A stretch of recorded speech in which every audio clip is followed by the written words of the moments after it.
back to the channel, everyone. It's been a long time since I've posted a video here or on any of my platforms. Just been real busy with life. I've moved to a new place, which is pretty sweet. I'm able to get my Mercury and the truck in here at the same time with fairly ample room to work on them.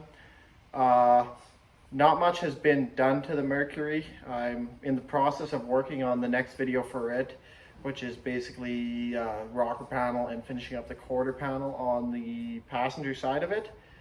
Gonna be a new series, I guess, for the channel, revolving around my 1990 GM here.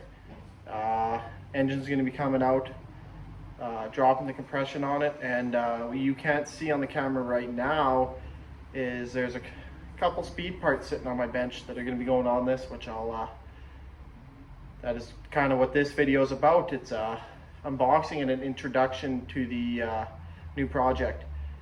I'm gonna flip the camera around, show you what I got for it so far. Still accumulating parts. This will be a spread out series. I'm going to try and be bouncing back and forth between this truck and the Mercury. I'll do like one video this truck, one video that kind of thing, maybe two that, depending on when parts show up, just to kind of keep both of them moving and give some variety to the channel, some variety into my projects, because I get pretty bored of bodywork, I'll be honest. Cue the suspenseful music.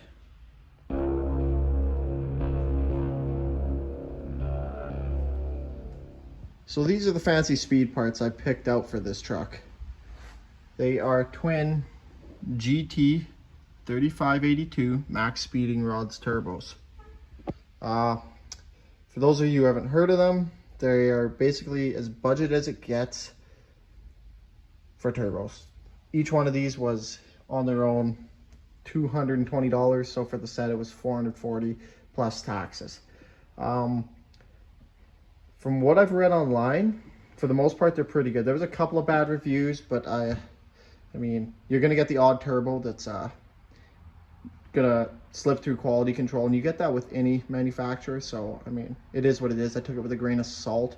A couple of reviews saying that they blew the seals out within whatever 30 miles, but I mean, who knows how that was set up? Did they have a big enough oil drain line on it? Did they even inspect the turbo before they installed it? I mean, you really would think you should be doing that when you're paying $220 for a turbocharger, when most of them are much closer to the 4-digit range. What you get in the box, you get the turbo. It comes just as you see it. Covers on the compressor side, nothing on the turbine side. This stuff's all open. It does come in a bag, I should mention that. I have them out of the bag for display purposes. Comes packaged in a bag. This stuff in the bag, there is kind of like a wax paper. I don't know if I have any of it. Yeah, this stuff right here, it kind of feels oily, filmy. I think it's for corrosion prevention. I know Caterpillar uses something they call a VCI paper, and it serves as a corrosion protection paper. Whether or not this is the same idea, I don't know. You also get a goodie bag. The most important thing in it, the sticker.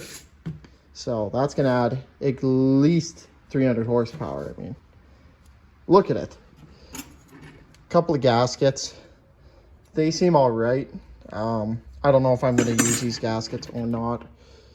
But as for the turbos, I can't remember the specs right off the top of my head, but they are oil lubricated and they have water cooling as well. So that's a nice feature to have. Probably gonna hook that up just to keep them a little cooler.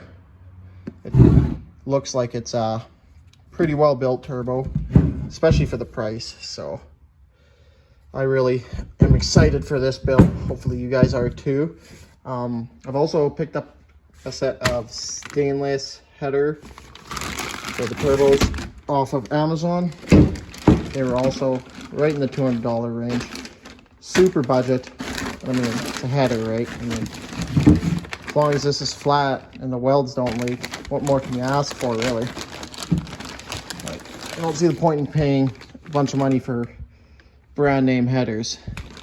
The specs on these, I don't know off the top of my head for the tubing sizes. Probably throw a tape measure on there if I really wanted to, but that'll be closer to when we start putting this together. I've already started taking this apart a little bit. The fast system's going, be selling that. Whole engine has to come out so I can drop the compression ratio from the current 12.05 to 1 to, I think it'll be about 9.3 to 1 when I get the new pistons in it. I'm going from a positive 3 cc's, so it's taking away 3 cc's of the combustion chamber, to dish piston, which adds 20 cc's, and those are going to be Summit branded.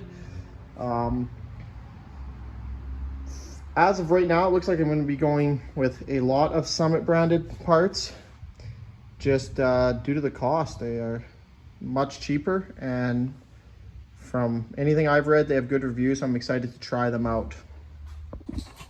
So as I mentioned, I'm getting rid of the fast system, and as of now I haven't 100% made a decision on what kind of computer I'm going to put in this, if I'm going to go with a factory system or another aftermarket. I'm really leaning towards the Holley Terminator X system, just because it has fail-safes in it for lean, rich, overboost, underboost, so many things. It also allows traction control. I would love to play with that, because this truck is so light in the back, it doesn't hook as is, and I'm just adding more power. I'm probably gonna have to put weight in the back, but I think traction control would be sweet if I ever do take this thing to the drags, which is kind of the plan, to go see what it does at the track. I don't really have a power goal in mind, just more than what I had. And this thing put, the best dyno run I had was 528.9 to the rear tires. So I'm hoping to improve on that drastically. I mean, I'm putting twin turbos on it, so that should not be a problem at all. Thank you all for watching. Hope you enjoyed this. Remember to like, comment, and subscribe, and hit the notification bell to get notified when I do upload new videos, which I plan to be doing at a greater rate now, as a way for you guys to see and for me to motivate myself to get stuff done. So, signing off till the next video.